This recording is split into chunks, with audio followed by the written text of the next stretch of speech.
How could you be so selfish?" My father shouted, his face reddening as he paced across the living room of their vacation home in Bear Lake. "And if you want to know how I exposed my family's betrayal and made them pay for every manipulative lie, hit subscribe and drop a comment right now, because this revenge story will leave you speechless. But before we get into it, I really want to hear from all of you.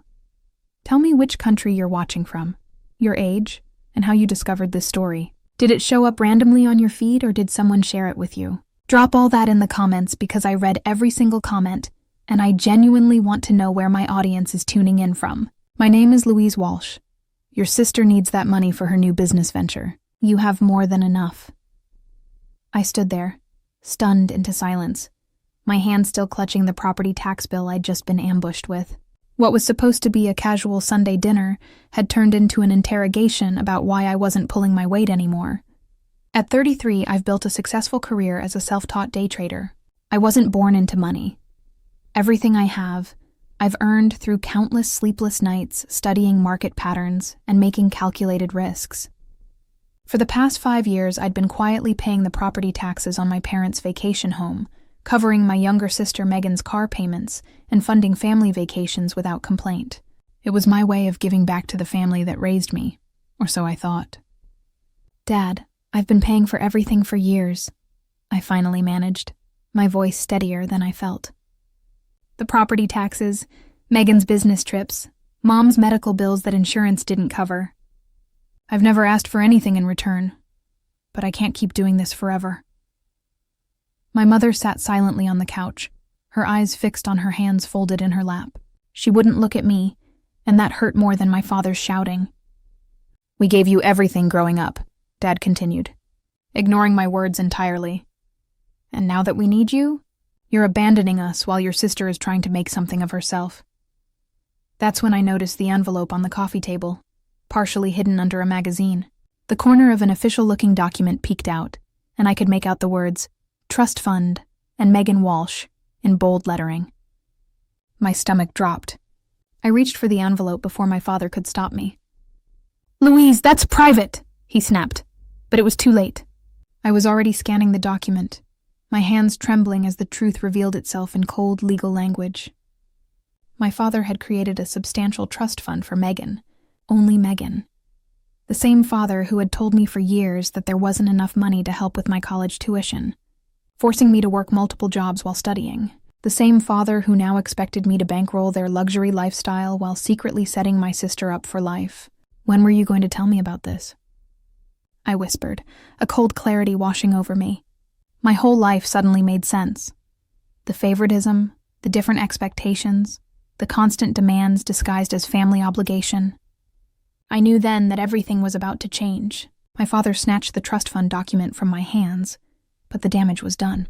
The numbers were seared into my memory. $350,000 set aside for Megan, with additional provisions for future contributions, all while I'd been told repeatedly that family finances were tight.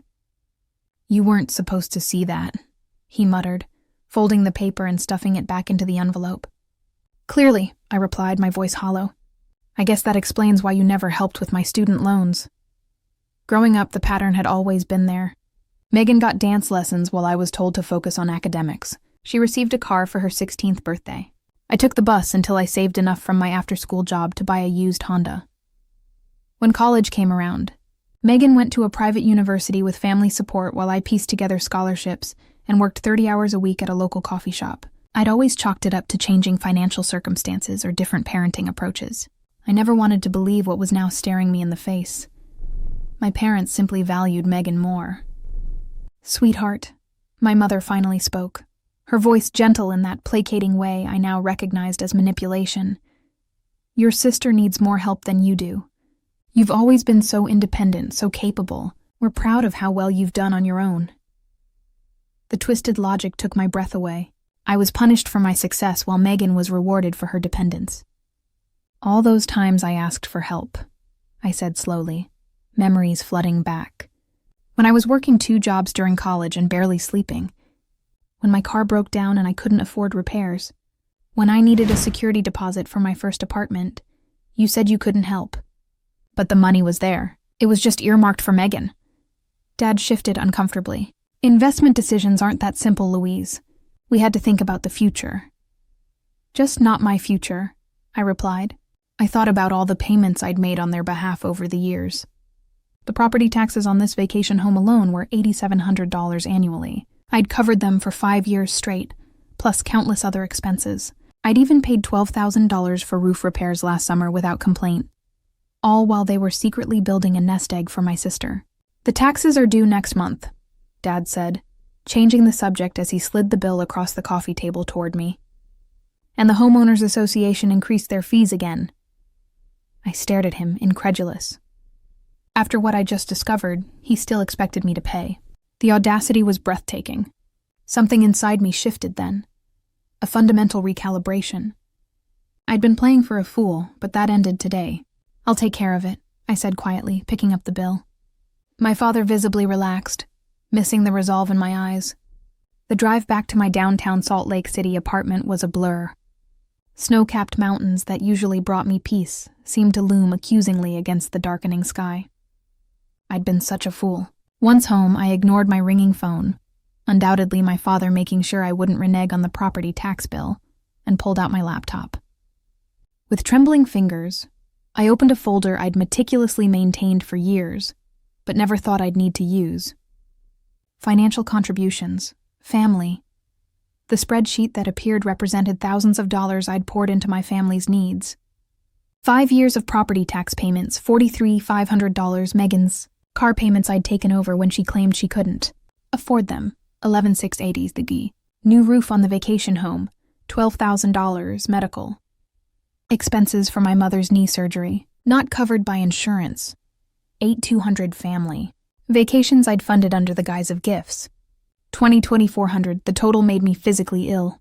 $97,780 over 5 years, all while my parents secretly funneled money into a trust fund for my sister. I scrolled through the digital copies of checks, transfer receipts, and text messages thanking me for my generosity. Each one now felt like evidence of my own naivety. My phone pinged with a text from Megan. Dad says you're being difficult about the taxes. Don't be selfish, Louise. I laughed bitterly. Of course she would take their side. Why wouldn't she? She had been the beneficiary of their favoritism her entire life. Another text from my father. We're counting on you for those taxes. Don't let us down. No thank you. No acknowledgement of what I'd already contributed. Just the expectation that I would continue to finance their lifestyle while they built my sister's future. The next morning, I called in sick to my home office and drove to see Joseph Klein, the financial advisor who had helped me build my investment portfolio after I started making serious money 3 years ago. This is quite a list, Joseph said, reviewing my spreadsheet of family contributions. His eyes widened at the total. And you've never asked for repayment? They're family, I said simply. I wanted to help. Joseph removed his glasses and fixed me with a serious look. Louise, your generosity is admirable, but this is unsustainable. You're hindering your own financial future while enabling dependence. This isn't healthy for any of you. I know that now, I said quietly. I just discovered they've created a substantial trust fund for my sister while letting me shoulder all these expenses. Joseph's expression darkened. That changes things. For the next 2 hours, we developed a plan. I would need documentation, notarized statements of all my contributions, formal receipts, a complete accounting of everything I'd given. Joseph recommended his colleague, a forensic accountant named Victor Hernandez, who specialized in financial disputes. Are you sure you want to go down this road? Joseph asked as our meeting concluded. Family conflicts over money can get ugly fast. I thought about the trust fund document, about years of being told there wasn't enough to help me while Megan received everything, about the property tax bill my father had pushed across the table with the casual expectation that I would handle it. I'm sure, I said, my voice stronger than it had been in days. It's time they understood exactly what I've been contributing all these years, and what happens when that contribution stops. As I left Joseph's office, I felt something I hadn't experienced in years when it came to my family: power. 1 week after discovering the trust fund, I sat in Victor Hernandez's office surrounded by stacks of papers. The forensic accountant had been methodically organizing my financial contributions to the Walsh family over the past 5 years. Your documentation is impressively thorough, Victor noted, sorting through bank statements and receipts. Most people don't keep records this detailed. My day trading background had instilled good record-keeping habits. Every transaction, every transfer, every expense, all meticulously tracked and categorized. "So what's the total damage?" I asked, steeling myself for the answer. Victor slid a document across his desk. The final tally was even worse than my initial calculations. $118.45. The additional $21,415 comes from interest you've lost by diverting these funds from your own investments, he explained. Based on your portfolio's performance over this period, that's a conservative estimate. I nodded, feeling a strange mix of vindication and grief. The numbers made the betrayal concrete, undeniable. "What now?" I asked. "That depends on what you want," Victor replied. "If you're seeking legal restitution, we could build a case, though family financial matters can be complicated without written agreements. If you're simply documenting this for your own closure or as leverage in family discussions, we can prepare a comprehensive financial statement." "The second option," I said. "For now." As Victor prepared the documentation, my phone buzzed with text messages. "Dad, haven't received the tax payment yet. Due date is approaching. Megan. Dad says you're being difficult about money after all they've done for you." "Really, Louise?" I silenced my phone without responding. Let them wonder. 3 days later, I received a notarized financial statement from Victor's office. The document detailed every cent I'd contributed to my family over the past 5 years, categorized by recipient, purpose, and date. It included a calculation of lost investment opportunity and a statement from Joseph Klein verifying the legitimacy of the analysis. That same evening, I received a call from my mother. "Louise, your father is concerned about the property tax payment," she began, her voice carefully modulated to hide any tension. "The due date is next week." "I know when it's due, Mom." "Well, will you be handling it? You've always been so reliable about these things." The casual assumption in her voice ignited something in me. 5 years of payments without a single thank you. 5 years of giving while they secretly built my sister's nest egg. "Not this time," I said quietly. A long pause. "What do you mean?"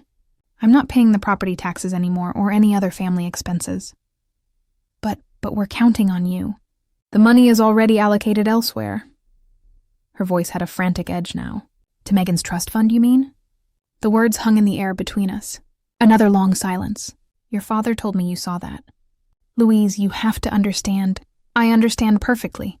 "Mom, I understand that I've contributed nearly $120,000 to this family over the past 5 years while you and Dad have been telling me there wasn't enough money to help with my education or housing. I understand that I've been financing your lifestyle while you've been securing Megan's future." "That's not fair," she protested weakly. "No, it's not," I agreed. "And I'm done with it."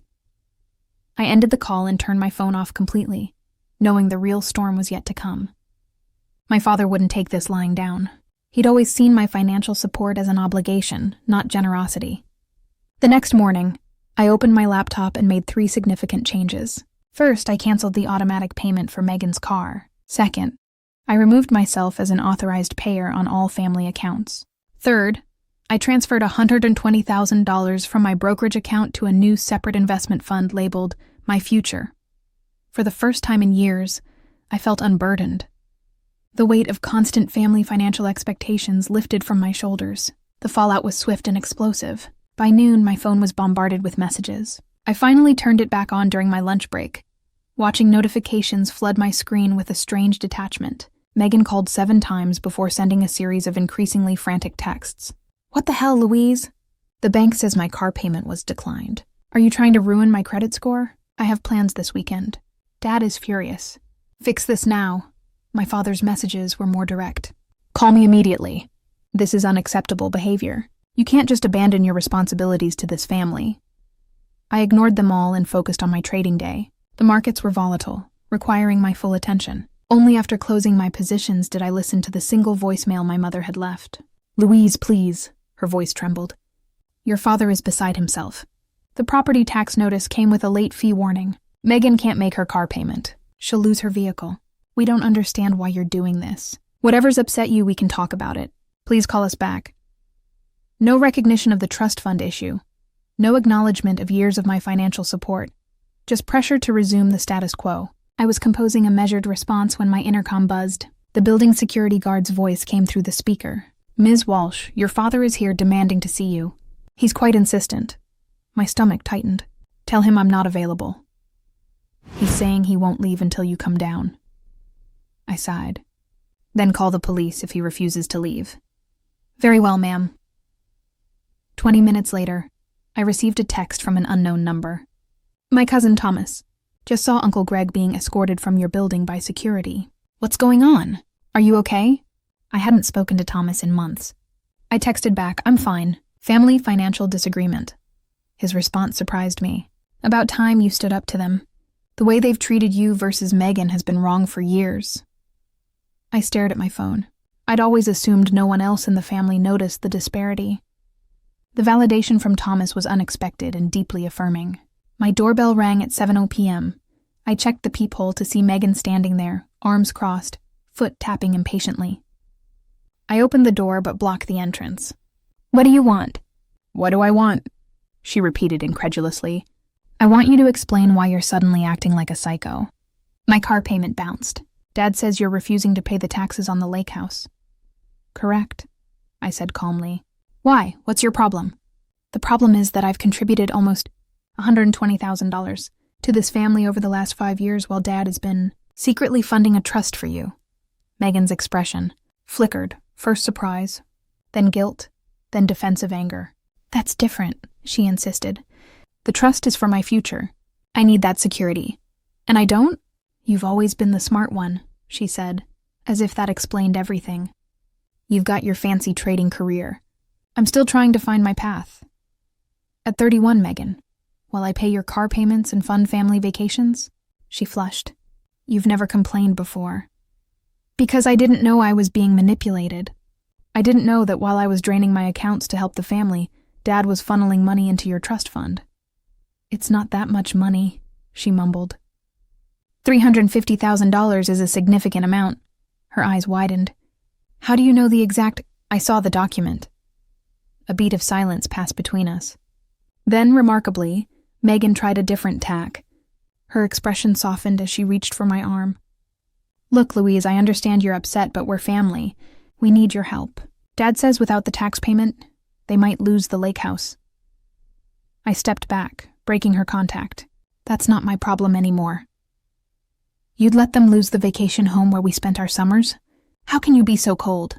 I looked at my sister, really looked at her, and saw the entitlement that had been cultivated her entire life. She genuinely couldn't comprehend why I would stop financially supporting the family.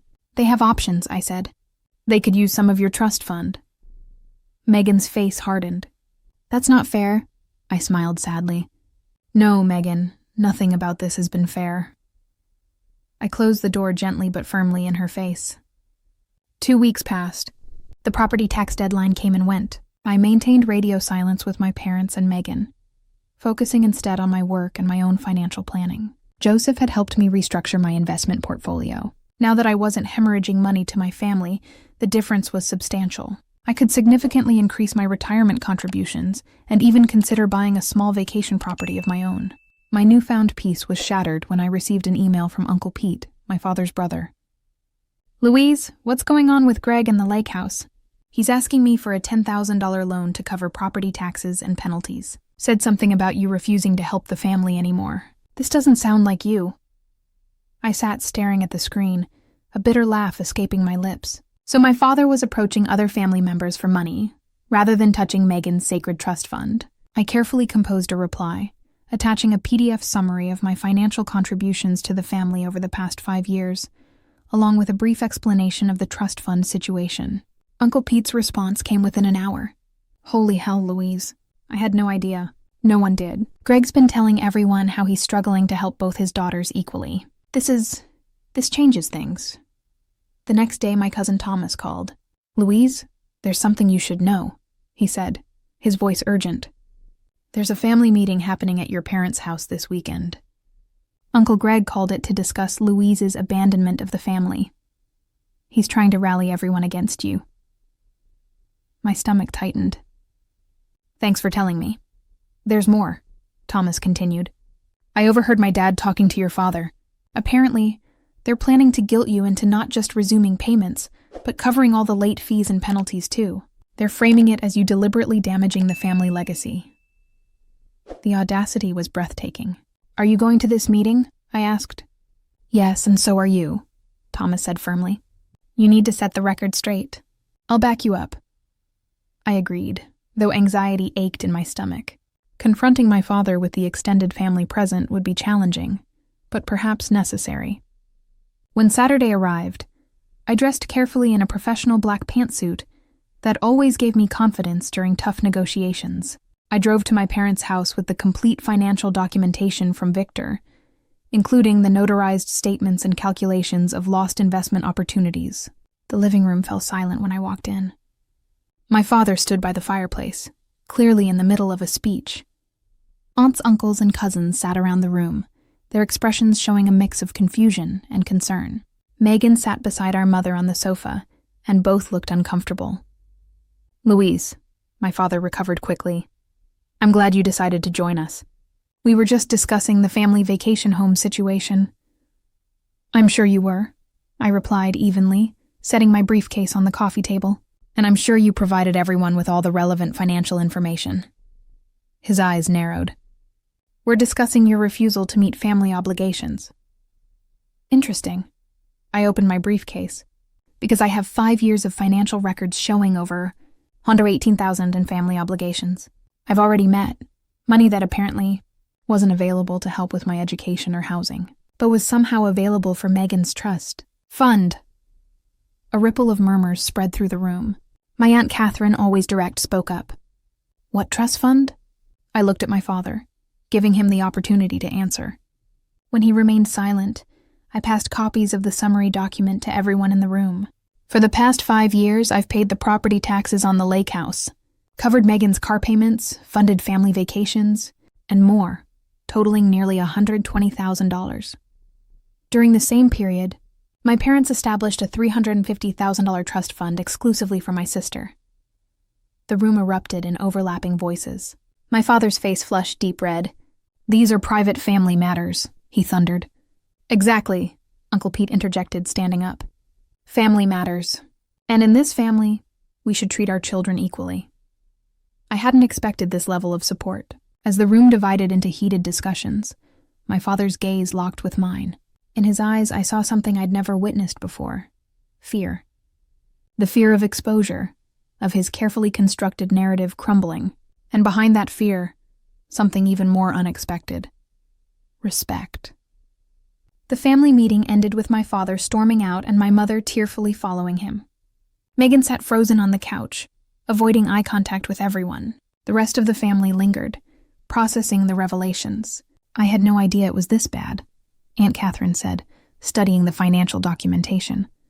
Greg always portrayed you as the successful one who didn't need help.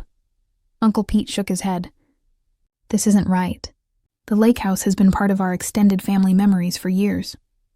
If you've been paying those taxes all this time, you should have some ownership stake. I hadn't considered this angle. The vacation property was titled solely in my parents' names, despite my significant financial investment in it. I don't want the house, I explained. I just want them to recognize the unfairness of the situation. Thomas placed a hand on my shoulder. Recognition isn't enough, Louise. There should be consequences. 3 days after the family meeting, my phone lit up with a text from my father. No apology, no acknowledgement of wrongdoing. Just 4 terse words. The property taxes are due. I stared at the message, incredulous at his audacity. After everything that had been revealed, he was still treating me like his personal ATM. That evening, I received an unexpected call from my mother. Louise, her voice was hesitant. Your father isn't handling this well. The lake house means everything to him. More than treating his daughters equally? I asked. Her silence was telling. Mom, I've contributed nearly $120,000 to this family. Dad created a $350,000 trust fund for Megan without ever offering me similar support. The disparity is glaring. I know, she admitted quietly. I've always known it wasn't right, but your father makes the financial decisions. I understand, I finished for her. But this is where it stops. The next morning, I texted my father back with a single attachment, a photograph of the complete notarized financial record of my contributions over the past 5 years, with the total circled in red. No other message was necessary. The documentation spoke for itself. An hour after sending the photo, my phone rang. I expected my father's angry voice, but instead heard Megan's. "Louise," she sounded shaken. "Dad just showed me all the documentation you sent." "Is it really that much? Over 18,000? "Yes, it is," I confirmed. "Every penny documented and verified by a forensic accountant." There was a long pause. "I had no idea," she said finally. "Dad always told me you were helping a little here and there because you had extra money. He never said you were covering major expenses while he was building my trust fund." Her voice cracked on the last words. For the first time, I heard genuine remorse from my sister. "Louise, I don't know what to say. I feel terrible." "It's not entirely your fault," I conceded. "Dad created the situation." "But I benefited from it," she said, "and I never questioned it. I just assumed I deserved the help." Another long pause followed. Then Megan surprised me. "I'm going to fix this," she declared. "It's not right." Before I could ask what she meant, she hung up. The next day, I received formal documentation from my father's attorney. The property taxes on the lake house had been paid in full, along with a legally binding amendment to the ownership. I now owned a 25% stake in the property. Attached was a note from the lawyer explaining that Megan had insisted on using funds from her trust to cover the taxes and legal fees for the ownership transfer. My phone buzzed with a text from my father. This wasn't necessary. Family helps family, I didn't respond. His message revealed that he still didn't understand, or refused to acknowledge, the fundamental unfairness of his actions. Minutes later, another text arrived, this one from my mother. "Your father is struggling with this, but I want you to know I'm proud of you for standing up for yourself. I should have done the same years ago." That evening, Megan called again. "I've asked Dad to split the trust fund equally between us," she said. He refused at first, but Uncle Pete and Aunt Catherine backed me up. He's meeting with his financial advisor tomorrow to make the arrangements. I felt a weight lifting, not because of the money itself, but because of what it represented. Acknowledgement, fairness, respect. "Thank you, Megan," I said sincerely. "No," she replied. "Thank you for finally making us face the truth. Thanks for watching. What's a story you won't forget? Leave a comment below and subscribe for more stories like this."